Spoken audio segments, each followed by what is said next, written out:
أعوذ بالله من الشيطان الرجيم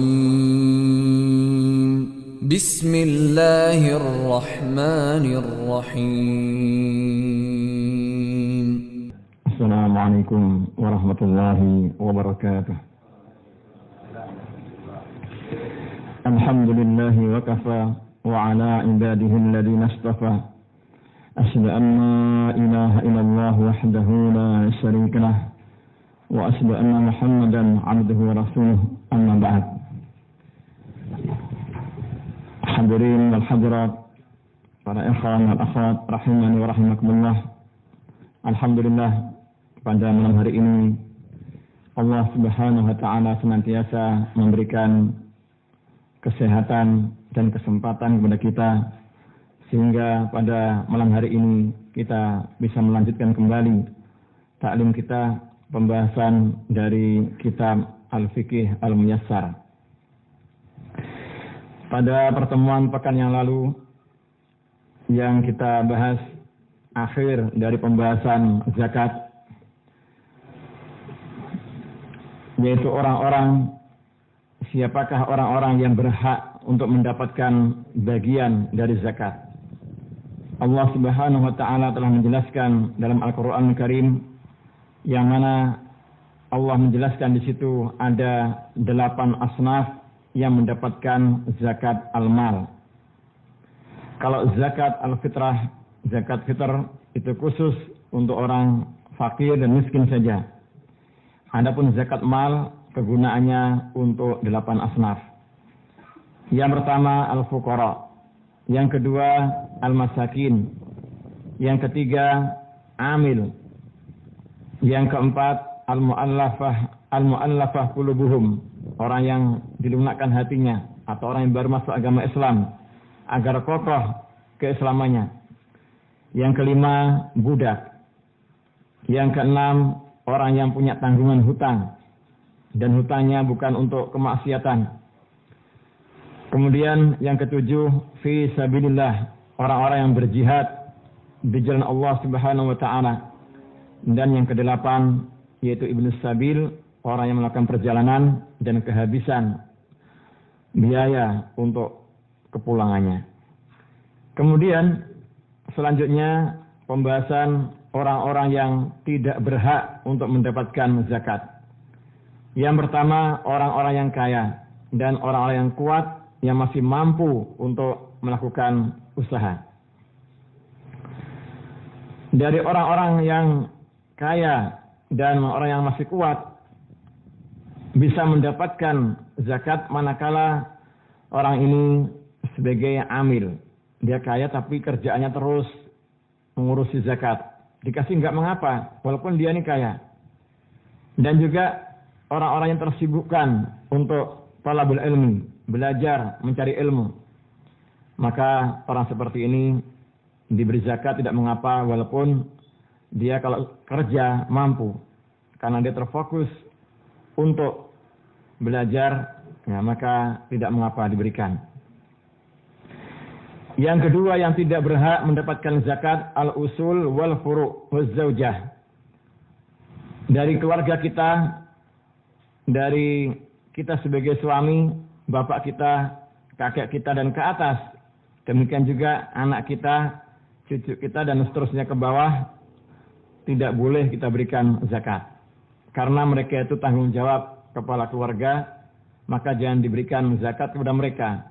Cukup bagi mereka kewajiban nafkah kepada mereka. Jadi tidak diberikan zakat. Yang ketiga yang tidak berhak mendapatkan zakat, orang-orang kafir. Yang mereka ini tidak bisa dilunakkan hatinya untuk meluk agama Islam. Atau mereka ini orang kafir harbi, senantiasa memerangi kaum muslimin, mengupayakan menghimpit kaum muslimin dengan berbagai macam cara. Orang seperti ini tidak berhak untuk mendapatkan zakat. Kemudian yang tidak berhak, yang keempat, Nabi dan keluarganya. Ahlul Bait tidak boleh diberikan zakat.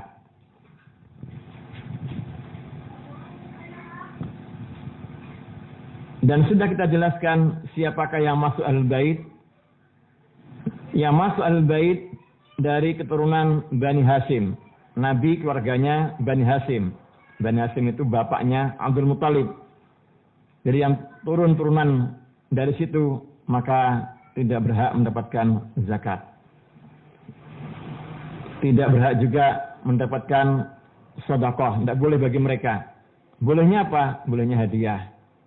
Bolehnya apa lagi? Misalnya mendapatkan ghanimah, mereka punya bagian. Di samping Banu Hashim, Banu Al-Muttalib juga pendapat yang rajih mendapatkan, tidak diperbolehkan mendapatkan zakat. Adapun dua saudaranya yang lain, Hashim, kemudian Al-Muttalib, kemudian Abdus Syams, Naufal, dua ini tidak mendapatkan bagian. Saya ulang, boleh diberikan apa? Diberikan zakat.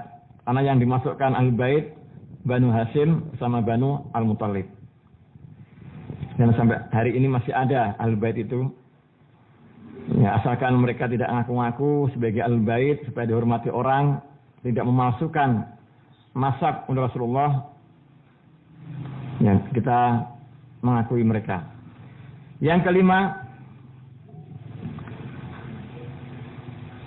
mantan-mantan budak yang telah dimerdekakan oleh keluarga Nabi juga tidak mendapatkan zakat.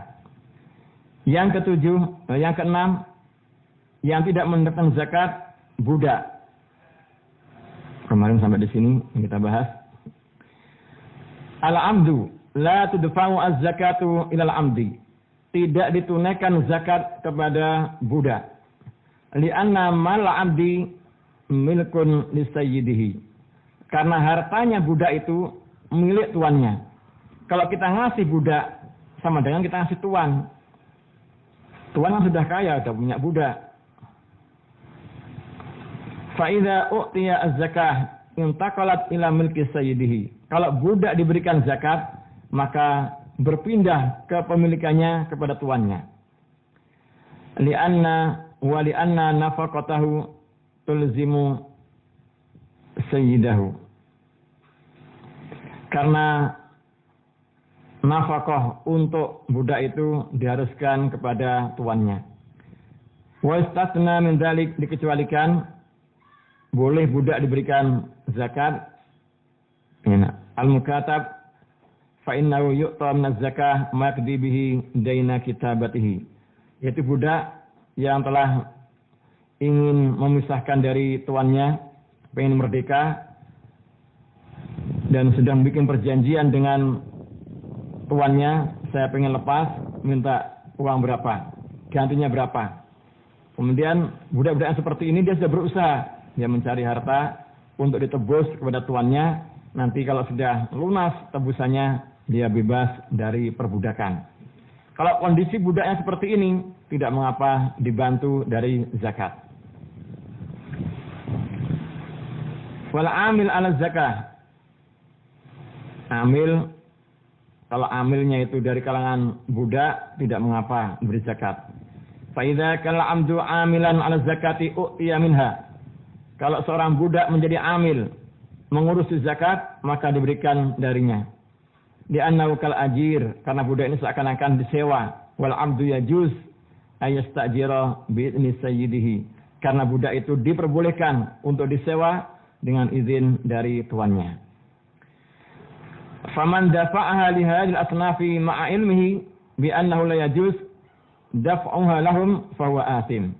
Maka siapa yang memberikan zakat kepada orang-orang ini, 6 orang ini, orang yang kaya, orang yang kuat, yang usul, yang furu', kemudian keluarga Nabi, mantan-mantan budak keluarga Nabi, budak sudah tahu ini tidak boleh, kok diberikan, maka orang yang berikan berdosa. Dan selanjutnya yang terakhir, ini masih ada 2 lagi. Al-masalatu as-salisah hal yashtaratu isti'abul asnafi as-samaniyah al-madhkurah 'inda tafriqiz zakah. Permasalahannya, apakah disyaratkan ketika membagi zakat itu kepada 8 asnaf seluruhnya. Jadi masing-masing darinya diberikan, ya kalau mungkin zakatnya berapa banyak, dibagi 1/8 semuanya bagian. Jawabannya, la yustaratu isti'abu al-asnaf as-samaniyah al-madhkurah. Tidak disyaratkan untuk membaginya 8 semuanya diberikan. Inda tafriqiz zakah. Ala al-qawli as-sahih, menurut pendapat yang sahih. Jadi pembagiannya tidak harus 8. Apalagi sekarang ini, zaman sekarang tidak ada perbudakan. Kalau budak masih mendapatkan, kita mau cari kemana? Bal yujzi'u daf'uha li ayyi sinfin minal asnafis samaniyah. Bahkan diperbolehkan sah membayarnya atau menunaikan zakat tadi kepada salah satu dari 8 asnaf ini. Liqaulihi ta'ala in tubdus shadaqati fa ni'mahi wa in tukhfuha wa tu'tuha al-fuqara'a fa huwa khairul lakum. Apabila engkau menampakkan sedekah-sedekah, maka itu baik. Dan apabila engkau memberikan dengan sembunyi-sembunyi dan engkau berikan kepada orang-orang fuqara, maka itu baik bagi kalian. Wa qauluhu sallallahu alaihi wasallam tu'khadhu min aghniyaihim wa turaddu ala fuqaraihim. Zakat itu diambil dari orang kaya-kaya mereka dan diberikan kepada yang fakir-fakir mereka. Dari hadis ini, hadis muttafaqun alaih, ketika Rasulullah mengutus Mu'adz bin Jabal ke negeri Yaman, yang pertama yang didakwahkan masalah tauhid. Nanti kalau sudah tauhid sudah masuk, beritahu wajibannya salat. Kalau sudah masuk, zakat. Pesan Nabi, zakatnya diambil dari orang-orang kaya-kaya mereka, lalu ditunaikan kepada yang fakir dari orang-orang mereka. Di sini Nabi tidak menyebutkan seluruh 8 asnaf, cuman fuqara saja. Sehingga sebagian ulama memperbolehkan pembagian ini kepada salah satu dari 8 ini. Wa liqaulihi sallallahu alaihi wasallam liqabisah akim indana hatta ta'tiyana as-sadaqah fa na'muru laka biha. Nabi mengatakan kepada Qabisah. Qabisah ini lagi mengalami musibah sampai bangkrut menjadi miskin. Nabi mengatakan, berdirilah kamu di sini kami sampai nanti datang kepada kami sedekah. Kami akan merintahkan untukmu masalah sedekah ini. Dikumpulkan kaum muslimin, siapa ini yang bisa membantu Qabisah, lalu diberikan. Qabisah lagi kondisi mengalami kebangkrutan. Fahadihi al-adillah tadullu ala anal murada biqaulihi ta'ala innamas shadaqatu lil fuqara. Bayanul mustahiqin zakah la ta'mim al-mustahiqina inda tafriqiha. Ayat ini surah At-Taubah ayat 60, innamas shadaqatu lil fuqara wal masakin, dan seterusnya, itu penjelasan yang berhak mendapatkan zakat, bukan maksudnya harus diratakan ke seluruh 8 asnaf ini. Pembahasan terakhir, al-masalah ar-rabi'ah, apakah diperbolehkan memindahkan zakat dari negeri ke negeri yang lain, dari kampung ke kampung yang lainnya. Fi naqli zakah min baladiha ila baladin akhar, tentang pemindahan zakat dari satu negeri ke negeri yang lainnya. Kalau misalnya satu negeri sudah kaya raya, makmur penduduknya, negara sebelahnya miskin, kekurangan, boleh apa tidak negeri yang kaya ini untuk memberikan ke negara tetangganya? Jawabannya diperbolehkan, tidak mengapa. Yajuzu naqlu az-zakah min baladiha ila baladin akhar qaribin aw ba'idin lil hajah. Diperbolehkan memindahkan zakat dari negerinya, dari negara tersebut ke negara yang lain, baik negara yang berdekatan atau yang berjauhan, kalau ada hajat di situ. Mislu ayyakuna al-baladu al-ba'idu asadda faqran. Misalnya satu negeri yang jauh itu sangat miskin kondisinya. Aw yakun li sahibi zakati aqarib fuqara fi baladin ba'idin. Atau yang menaikkan zakat ini punya saudara-saudara fakir tapi tinggalnya negara lain. mislu fuqara ibaladihi, seperti kondisinya orang-orang fakir negerinya. Fa inna fi daf'iha ila aqrabihi tahsil maslahah.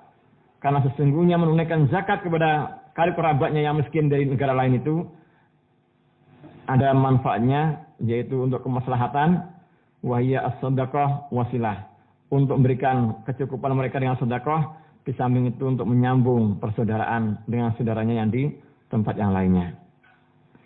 Wa hadzal qaul bijawaz naqlu zakah was sahih. Pendapat yang memperbolehkan memindahkan zakat ke negeri yang lain itu pendapat yang benar. Sebagian tidak boleh. Nah, kalau tidak boleh bagaimana? Hadis tadi di atas, Mu'ad diperintahkan tu'khadhu min aghniyaihim wa turaddu ala fuqaraihim. Ambil zakat dari orang-orang kaya mereka, dikembalikan kepada orang miskin mereka. Jadi di situ aja. Jadi masing-masing kampung sendiri, masing-masing satu negara sendiri. Tapi yang benar bisa dipindahkan ke negeri yang lainnya apabila membutuhkan. Apalagi kalau negeri itu semuanya sudah menjadi kaya, makmur penduduknya, lalu digolongkan miskin dan tidak ada. Lalu dikemanakan zakatnya? Ya, di negara yang miskin diperbolehkan.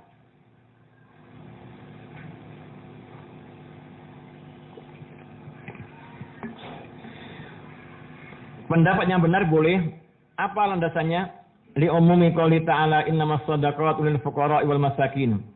Keumuman ayat, sesungguhnya sedekah zakat itu untuk fuqara dan masakin. Ini umum dimanapun orang miskin, tidak dibatasi oleh batasan negara-negara. Kalau di zaman dahulu, ya kaum muslimin di bawah satu kenegaraan, kekhilafahan, luas wilayahnya, Yaman, Arab, ya, Iran, Irak, sampai Mesir, Libya, semua jadi satu. Nah, kalau sekarang pecah-pecah menjadi kecil-kecil. Nah, itu dinding-dinding pemisah itu di ayat tidak dipisahkan. Sesungguhnya sedekah zakat untuk fuqara, tidak dibatasi negeri-negeri itu. Ya, karena itu kan baru, dulu nggak ada. Kemudian ada negara lagi, dan seterusnya. Ay al-fuqara wal masakin fi kulli makan, yaitu orang-orang fakir, orang miskin di semua tempat, asalkan mereka beragama Islam. Baik. Demikian kita sudah selesaikan pembahasan masalah zakat. Dari awal pembahasan zakat al-mal sampai zakat fitr, dan bagaimanakah kepada siapa diberikan dan siapa yang tidak berhak untuk mendapatkan. Dan sebelumnya, sebelum kitab zakat, kita sudah membahas masalah kitab shalah. Panjang di sana dibahas. Dan sekarang kita akan berpindah kepada pembahasan yang baru, yaitu masalah kitab siyam, kitab berpuasa. Ya, kitab masalah puasa. Jadi rukun Islam dirinci. Kita tahu rukun Islam ada 5. Pertama syahadat. Ya, kalau syahadat ini bagian kitab tauhid. Salat, kitab fikih. Zakat sudah dijelaskan. Jadi kita sudah bagaimana bisa mengamalkan dalam kehidupan kita. Nah, selanjutnya rukun Islam yang keempat, masalah puasa. Kita akan bahas di sini. Nanti selesai dari puasa, pembahasan masalah haji. Tapi sekarang kita bahas masalah kitab siyam, dan kita sudah melakukan setiap tahunnya. Lalu kita akan pelajari hukum-hukumnya, bagaimanakah masalah puasa ini. Baik. Rabi'an kitab siyam. Yang keempat yaitu kitab pembahasan masalah puasa. Dikatakan di sini yang keempat. Yang pertama apa? Pertama salat thaharah. Yang kedua salat. Yang ketiga zakat. Kemudian yang keempat masalah siyam, masalah puasa. Rasulullah SAW dalam hidupnya berpuasa sebanyak 9 kali. Karena puasa Ramadan itu diwajibkan pada tahun kedua Hijriah. Ketika Rasulullah dari Mekah menuju kota Madinah, tahun pertama belum ada perintah puasa Ramadan. Tahun kedua baru ada puasa Ramadan. Dari tahun 2 Hijriah itu permulaannya. Kemudian masalah puasa ini bertahap di dalam mewajibkannya. Dahulu kaum muslimin yang diwajibkan puasa itu puasa Asyura. Puasa pada tanggal 10 Muharram. Asyura itu bukan Syura, beda. Nah, kalau Asyura itu ke-10. Kalau ke-9 Tasu'a. Ya. Pada tanggal 10 Muharram atau Asyura, puasa sehari. Itu dulu wajib bagi kaum muslimin. Dan ternyata setibanya Rasulullah di kota Madinah, orang-orang Yahudi juga berpuasa. Maka Nabi tanya, kenapa kalian ini berpuasa? Karena hari ini Nabi Musa diselamatkan dari Fir'aun. Maka saya berpuasa, bentuk syukur kami kepada Allah SWT. Maka Rasulullah mengatakan, kami lebih berhak daripada kalian kepada Nabi Musa. Karena orang Yahudi berpuasa pada tanggal 10, maka untuk menyelisihi puasanya orang-orang Yahudi, Nabi menambahkan 1 hari untuk puasa Muharram itu. Jadi tanggal 9 dan tanggal 10. Jadi kalau nanti bulan Muharram, ya kalian sudah masuk Dzulhijjah belum ini? Ya, nanti Dzulhijjah, nanti Muharram, puasanya 2 hari. Untuk menyelisih orang Yahudi. Ya, orang Quraisy sendiri juga berpuasa Muharram ini. Jadi banyak umat terdahulu berpuasa Asyura. Ya, kalau mbah-mbah kita orang Jawa juga demikian. Jadi bulan Asyura itu bulan yang angker, yang menakutkan. Nggak tahu puasa apa enggak itu. Ya. Kemudian setelah puasa Asyura ini yang tadinya wajib, baru ada perintah dari Allah untuk puasa Ramadan. Maka dengan datangnya puasa Ramadan menghapuskan hukum puasa Asyura yang tadinya hukumnya wajib berubah menjadi mustahab sunnah. Dan puasa Asyura menjadi puasa yang mulia setelah puasa Ramadan. Jadi Allah memilih mengganti puasanya kaum muslimin pada bulan Ramadan. Sehingga bulan Ramadan merupakan bulan pilihan Allah SWT, dikatakan sebagai bulan yang penuh berkah, bulan kebaikan, itu bulan Ramadan. Dan puasanya di awal-awal Rasulullah diperintahkan, itu puasanya nggak kayak kita. Puasanya berat. Di waktu sore, itu berbuka sekaligus sahur. Nah, nanti kalau sudah, ini waktu maghrib tadi udah makan, sudah selesai. Nanti malam udah boleh makan lagi. Pagi terus berlanjut sampai sore lagi. Jadi cuma sekali waktu untuk makannya. Dengan kejadian ada seorang sahabat ketika dia ini kerja sudah capek, pulang tanya sama istrinya, adakah makanan? Enggak ada. Istri baru cari makanan. Ditunggu-tunggu enggak datang-datang, suaminya tertidur. Wah, celaka, ini sudah tertidur. Akhirnya enggak jadi berbuka. Padahal ini siang, waktu siang udah kerja capek. Akhirnya nggak jadi berbuka dan sahur. Besok harinya terus sampai akhirnya pingsan. Nah dari situlah ada perubahan puasa. Jadi puasanya dimulai dari terbit fajar sampai terbenam matahari. Jadi ringan puasanya dibandingkan di awal-awal disyaratkan puasa Ramadan. Walaupun ringan, tapi kalau orang tidak punya iman, bagaimana? Yang nggak berpuasa itu berat. Sehingga banyak kaum muslimin di negeri kita ini, banyak orang nggak berpuasa. Di warung-warung masih orang bulan Ramadan nggak takut-takut lagi itu ya. Terang-terangan makan. Bahaya seperti itu. Apa ancamannya? Rasulullah pernah diajak 2 orang malaikat ditunjukkan bagaimana siksaan orang-orang yang tidak berpuasa. Akan digantung ya, dengan terbalik, kakinya di atas, kepalanya di bawah, dalam keadaan mulutnya keluar darah. Nabi bertanya, ini siapa ini? Dia ini orang-orang yang berbuka di saat berpuasa. Itu ancaman yang diberikan. Selanjutnya kita akan baca wa yastamilu ala khamsati abwab. Al-babu al-awwal fi muqaddimati as-siyam wa fi masail. pembahasan bab yang pertama tentang muqaddimah puasa, dan ada beberapa masalah. Al-masalatu al-ula ta'rifus siyam wa bayanu arkanihi.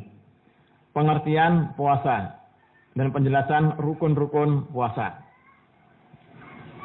Pengertian puasa, ta'rifu as-siyamu fil lughah al-imsak anis syai'. Puasa itu menahan dari sesuatu secara bahasa. Secara syar'i, wa fi syar'i al-imsaku anil akli wasyurbi wasail muftirat ma'aniyah. Puasa itu menahan diri dari makan, dari minum, dan seluruh pembatal-pembatal puasa. Apa pembatalnya? Ya di antaranya berhubungan suami istri di siang hari Ramadan, batal itu puasanya. Dan dia punya niat. Kenapa menahan diri tadi makan tadi? Untuk beribadah. Ini untuk membedakan kita sama orang-orang kafir. Sebagian orang kafir berpuasa. Bukan untuk ibadah, tapi untuk supaya sehat. Itu nggak ada nilainya. Jadi kalau kita menahan diri dari pagi, dari terbit fajar sampai sore itu, ada niat untuk apa? Beribadah kepada Allah. Itu baru dikatakan puasa. Min tulu'il fajri as-sadiq ila ghurubis syams. Mulai menahannya dari terbitnya fajar as-sadiq sampai terbenamnya matahari. Itu arti berpuasa. Jadi kita menahan diri, nggak makan, nggak minum, dan seluruh pembatal dalam puasa, dan niat untuk beribadah mulai terbit fajar sampai terbenam matahari. Ini untuk diketahui bahwa orang-orang Syiah, mereka bukanya bukan terbenam matahari, tapi terbitnya bintang-bintang. Ini sebagaimana yang saya ketahui ketika di Yaman. Orang-orang Yaman biasanya kalau waktu sore mereka pada ke masjid. Itu sudah adatnya di sana. Nanti berapa orang jamaah masing-masing bawa ya sendiri-sendiri. Ada yang bawa bun, itu kopi warnanya kuning. Ya, kemudian bawa anggur, bawa kurma. Sudah begitu. Bisa sesaat datang orang Syiah ke situ. Nah, saya lihat sendiri. Ya, tafadhol. Suruh berbuka. Malah dia tidak mau buka. Masuk masjid. Sampai bintang tampak baru makan. Itu keliru. Itu puasanya orang-orang Yahudi, begitu itu. Jadi menunggu apa? Menunggu terbitnya bintang untuk berbuka. Kalau kita enggak, batasan kita terakhir matahari terbenam.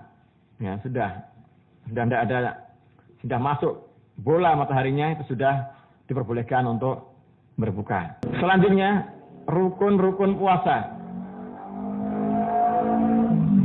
Arkanuhu min khilali ta'rifis siyam fil istilah yattadihu anna lahu ruknaini asasiyaini.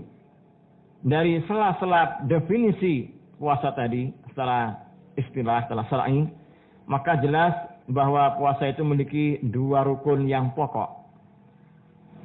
Rukunnya apa? Yang pertama al-awwal al-imsak wal muftirat min tulu'il fajri ila ghurubis syams.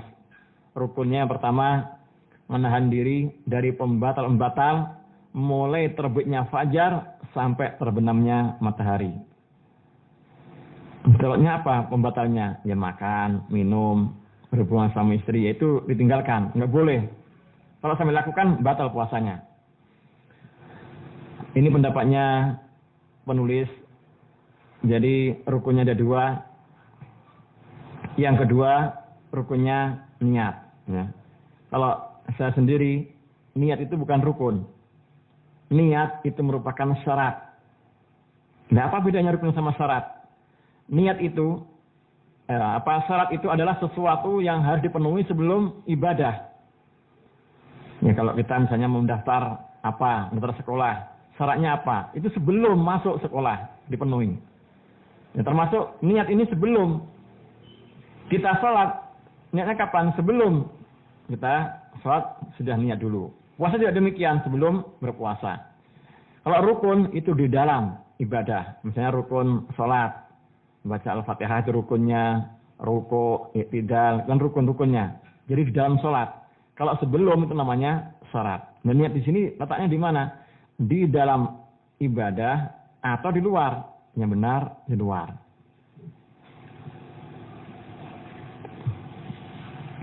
Kalau misalnya kita sholat Apa syaratnya? Kita harus berwudu dahulu dalam kondisi suci. Suci dari hadas kecil, hadas besar. Pakaian yang kita gunakan suci. Tempat yang kita gunakan salat suci. Ini syarat-syaratnya. Kita menghadap kiblat. Sudah masuk waktu. Ini syaratnya. Jadi kalau syarat ini letaknya sebelum beribadah. Harus dipenuhi. Kalau nggak dipenuhi, nggak sah. Jadi untuk membedakan rukun sama syarat demikian. Jadi rukun itu di dalam ibadah, syarat letaknya sebelumnya. Ini pendapatnya yang pengarang. Rukunnya 2, menahan diri dari pembatal, mulai terbit fajar sampai terbenam matahari. Yang kedua, niat.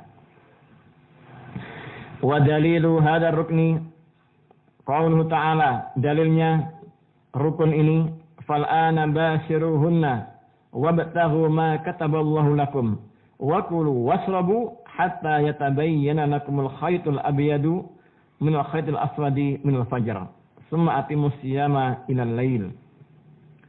Makanlah, minumlah sampai jelas benang putih dari benang hitam dari fajar. Ini terbitnya fajar. Fajar itu bagaimana? Itu perlu belajar khusus. Ya, kalau kita teori kadang belum tahu. Ya, kalau di tempat kita sudah banyak listrik, kadang-kadang pagi hari kita melihat fajar, terangnya bukan terang, ya, tamparan matahari, tetapi karena cahaya. Kalau mungkin kita di tempat-tempat yang belum ada listrik, itu bisa jelas, oh ini namanya fajar sodik, fajar kadib. Yang kadib bagaimana? Yang kadib itu dari satu tempat, matahari terbitnya dari mana? Ya kadang kan ke selatan, ke tengah, ke utara. Dari mana itu? Misalnya dari tengah, nanti akan seakan-akan muncul, kayak ada sinar ke atas. Itu namanya fajar kadib. Kalau fajar yang sodik, itu sudah ada tamparan cahaya yang menyebar. Kalau sudah seperti itu berarti masuk waktu subuh. Sudah kita kalau yang berpuasa berhenti, tidak boleh makan. Itu fajar yang sodik. Silakan makan minum, silakan. Sampai itu terbit fajar. Summa atimus siyama ilal lail. Setelah itu sempurnakan puasa sampai malam. Nah, malam itu dihitung mulai kapan? Mulai terbenamnya matahari, bukan terbitnya bintang. Wal muradu bil khayti al abyadi wal khaytil aswadi bayadun nahar was sawadil lail. Sampai jelas, yang dimaksudkan sampai jelas, benang putih dari benang hitam itu adalah keputihan siang dan kegelapan malam. Itu terbitnya fajar. Selanjutnya rukun yang kedua, an-niyah. Bi ayyak suda as-saimu bihadal imsaki al-muftirati ibadatallahi azza wa jal. Niatnya kenapa dia menahan diri itu? Niatnya menahan diri dari pembatal-pembatal puasa untuk beribadah kepada Allah. Fabin niyah tatamayyazu al-a'mal al-maqsudah bil ibadah an ghairiha min al-a'mal. Dengan niat itu untuk membedakan yang diinginkan dengan ibadah dengan yang lainnya. Pembedanya apa? Pembedanya dengan niat tadi. Misalnya kita hari ini berpuasa. Ya, kamu puasa apa ini? Sama bentuknya. Dari fajar, tidak makan, sampai terbenam matahari. Yang bedakan niatnya itu. Saya pengen puasa Senin Kemis. Oh, saya pengen puasa Dzulhijjah. Saya pengen puasa Daud. Pembedanya niat itu. Termasuk sholat. Ini kita sholat 2 rakaat. Apa yang bedakan ini? Niatnya. Oh, ternyata yang pertama niatnya tahiyatul masjid.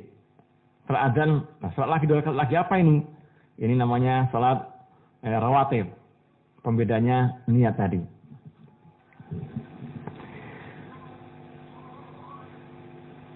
Wa bin niyati tatamayyazul ibadat ba'diha an ba'din. Dengan niat itu membedakan ibadah-ibadah sebagian dengan sebagian yang lain.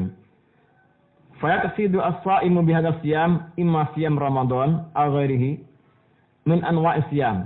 Dengan niat maka orang berpuasa bisa membedakan ini puasa Ramadan atau puasa yang lainnya dari macam-macam puasa. Karena puasa kan banyak jenisnya.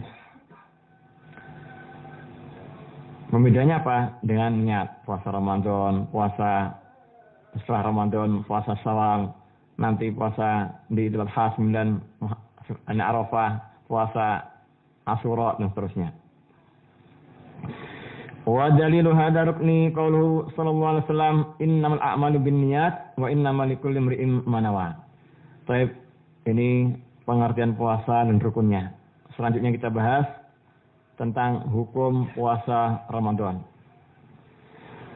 Al-masalatu as-saniyah hukmu siyam Ramadan wa dalilu dzalik. Apa hukumnya puasa Ramadan? Ya, puasa Ramadan hukumnya wajib, bahkan termasuk rukun dari rukun-rukun Islam. Faradallahu azza wa jalla siyam syahr Ramadan. Allah mewajibkan puasa Ramadan wa ja'alahu ahada arkan Islam al-khamsah. Allah menjadikan puasa itu termasuk dari rukun-rukun Islam. Wa dzalika fi qoulih ta'ala, dalilnya bahwa Allah mewajibkan puasa, ya ayyuhalladzina amanu kutiba alaikumus syiyamu kama kutiba 'alal ladzina min qablikum la'allakum tattaqun. Wahai orang beriman, diwajibkan atas kalian puasa seperti diwajibkan kepada orang-orang sebelum kalian agar kalian bertakwa. Di sini puasa bukan kewajiban hanya umat Muhammad, tetapi umat-umat di masa dahulu juga berpuasa. Diwajibkan di sini kutiba alaikumus syiyam. Wa qaulu ta'ala syahrul ramadhan alladzi unzila fihil qur'an hudal lin-nasi wa bayyinatin minal huda wal furqan faman syahida minkum asyhara falyasum. Bulan Ramadan adalah bulan yang diturunkan di situ Al-Qur'an sebagai petunjuk bagi manusia, sebagai penjelas dari petunjuk dan pembeda. Bulan Ramadan turun Al-Qur'an. Ya, katanya turunnya berangsur-angsur, betul. Pada bulan Ramadan, yaitu tepatnya pada malam Lailatul Qadar, itu Quran dari langit yang ketujuh diturunkan secara keseluruhan ke langit dunia. Untuk sampainya dari Nabi itu diangsur-angsur. Ada permasalahan apa? Turun wahyu. Ini ada masalah ini diturunkan. Terus sampai Nabi 23 tahun. Baru lengkap Al-Quran Karim. Jadi bukan bulan Ramadan saja maksudnya. Itu kalau dari langit dunia ke Nabi itu enggak Ramadan saja. Kalau Ramadan saja ini di saat dari langit pertama sampai yang langit dunia itu yang sekaligus. Faman syahida minkum asyhara falyasum. Barang siapa di antara kalian menyaksikan asyhar bulan Ramadan, maka hendaknya berpuasa.